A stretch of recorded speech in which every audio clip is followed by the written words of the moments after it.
Hello everyone, welcome to my YouTube channel. Myself Dinesh Sangda. आप सब कैसे हो भी? आज करेंगे हम 1.2 एक्सरसाइज करेंगे, जिसके अंदर हम पढ़ेंगे इरेशनल नंबर। करेंगे पहला क्वेश्चन है जो आपके पास है। जो बच्चे पहली बार चैनल पर जुड़े हैं सभी से रिक्वेस्ट है चैनल को सब्सक्राइब जरूर करें, ताकि आने वाली वीडियो की नोटिफिकेशन आपको मिलती रहे। और अगर आपको कोई भी डाउट है तो कमेंट सेक्शन में जाके आप कमेंट कर सकते हैं, उनका रिप्लाई आपको मिल जाएगा। ठीक है, तो पहला जो क्वेश्चन है 1.2 एक्सरसाइज का जो क्वेश्चन है, prove that √5 is irrational number. यानी आपने सिद्ध करना है कि जो √5 है वो आपके पास अप्रिमेय संख्या है। ठीक है, तो आइए स्टार्ट करते हुए इस क्वेश्चन को। सबसे पहले हम बात कर लेते हैं इस क्वेश्चन की। आपने सिद्ध करके दिखाना है कि जो √5 है इरेशनल नंबर है। तो इस क्वेश्चन के अंदर सबसे पहले हम मानते हैं लेट, लिखेंगे लेट जो √5 है उसको मान लेते हैं रैशनल नंबर। ठीक है, रैशनल नंबर क्या होते हैं? जो p बाई क्यू के फॉर्म में होते हैं। लिखेंगे लेट √5 इज रैशनल नंबर। तो कौन सा नंबर होगा भाई? रैशनल नंबर हो गए।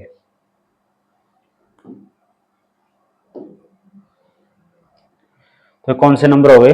रैशनल नंबर हो गए। ठीक है, जो रैशनल नंबर होते हैं वो होते हैं p बाई क्यू के फॉर्म में होते हैं। किस फॉर्म में होते हैं? p बाई क्यू के फॉर्म में होते हैं।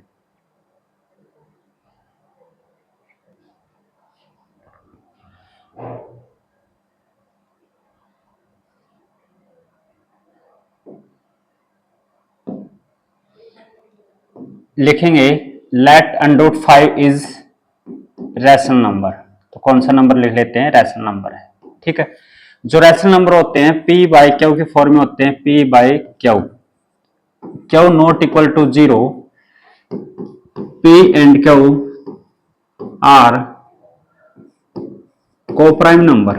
कौन से होते हैं भाई? को प्राइम नंबर होते हैं। को प्राइम नंबर क्या होता है कि दो नंबर ऐसे होते हैं जिनका जो एचसीएफ वो आपके पास कितना होना चाहिए? 1 होना चाहिए। ठीक है, तो सबसे पहले इसके बाद हम इसके साथ मल्टीप्लाई करेंगे। लिखेंगे क्यू √5 इक्वल है p स्क्वायर। ठीक है, ये डिवाइड में था, इसके साथ मल्टीप्लाई में हो जाएगा। आगे लिखेंगे बोथ साइड स्क्वायर। दोनों साइड आपने स्क्वायर करना है।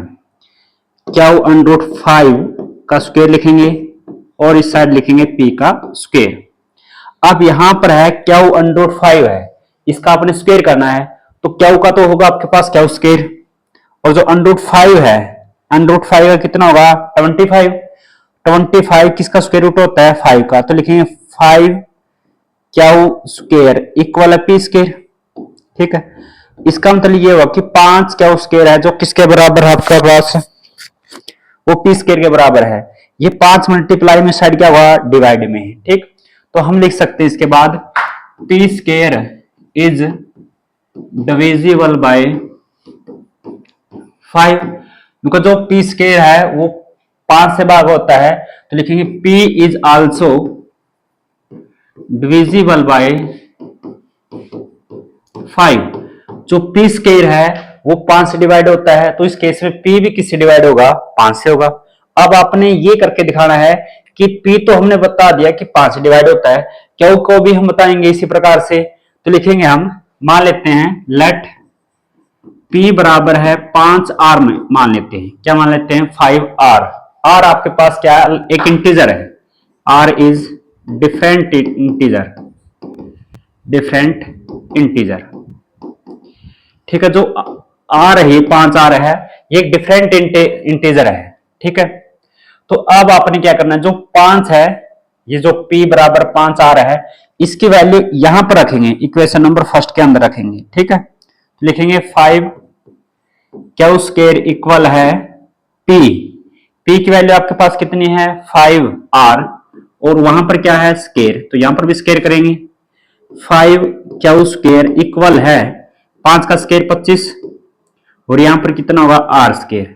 5 मल्टीप्लाई में है भाई, इस साइड क्या होगा? डिवाइड में होगा जी।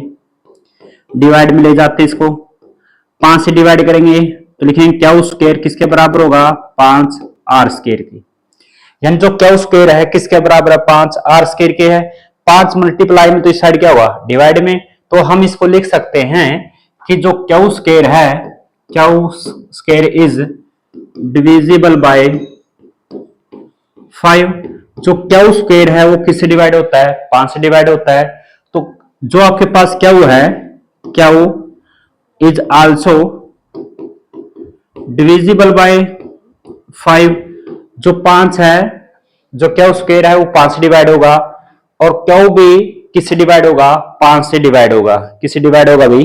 5 से डिवाइड होगा। तो इस केस में क्या है कि जो दोनों का कॉमन फैक्टर है, पी और क्यू का जो कॉमन फैक्टर है कितना है?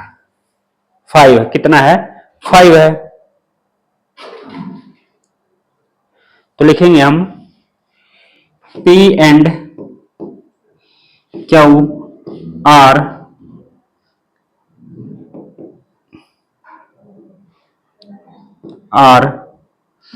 Divisible by 5। उनको P भी और Q भी दोनों किसे डिविजिबल होते हैं? 5 से डिविजिबल होते हैं। किसे डिविजिबल होते हैं?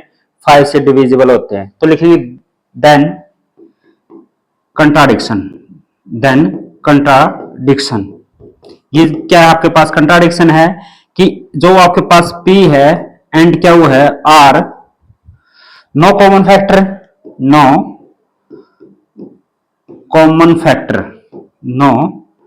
कॉमन फैक्टर अदर देन 1, यानी एक के अलावा कोई फैक्टर नहीं है इसका, एक के अलावा कोई फैक्टर नहीं है। तो लिखेंगे विच इज फॉल्स स्टेटमेंट। जो आपके पास माननी है वो स्टेटमेंट क्या है? गलत है।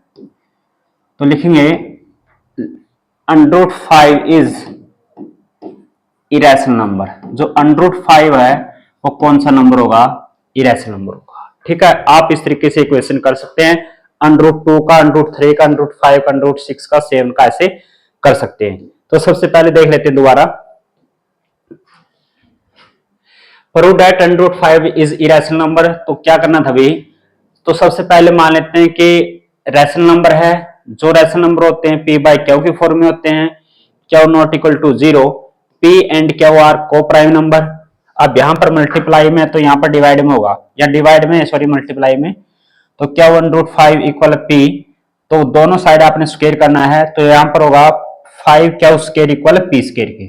ठीक है, तो इसके बाद क्या है कि जो लिखेंगे हम P is also P square is divisible by 5, P is also divisible by 5, यानी P स्क्वायर को 5 डिवाइड करता है और P को भी कौन डिवाइड करेगा? 5 करेगा। तो इस केस में हमने क्या लिखना है कि P के स्थान पे 5R रखना है। R क्या एक अलग इंटीजर था, तो इस केस में लिखेंगे, फर्स्ट में रखेंगे इसकी value 5Q square equal 5R square. तो 5Q स्क्वायर इक्वल है 5 का स्क्वायर 25 R स्क्वायर। यहां पर मल्टीप्लाई में था, यहां पर डिवाइड में, तो Q स्क्वायर बराबर कितना होगा? 5R square. तो हम कह सकते हैं कि Q square is divisible by 5, और जो Q है इज आल्सो डिविजिबल बाय 5। जो P Q स्क्वायर भी 5 से भाग होगा और Q भी डिवाइड होगा किससे? 5 से। तो लिखेंगे P and Q are both divisible by 5। इसका मतलब क्या है कि P और Q दोनों किससे डिविजिबल होते हैं? 5 से होते हैं। तो लिखेंगे कि then contradiction P and Q are no common factor other than 1। तो जो हमने वो जो स्टेटमेंट है वो क्या आपके पास फॉल्स है, which is false statement √5 is irrational number. तो ये था आपके पास क्वेश्चन नंबर फर्स्ट था 1.2 एक्सरसाइज का। तो अगर आपको वीडियो अच्छी लगे तो प्लीज लाइक शेयर और चैनल को सब्सक्राइब जरूर करें। मिलते हैं नेक्स्ट वीडियो में क्वेश्चन नंबर 2 के साथ। Bye bye, take care.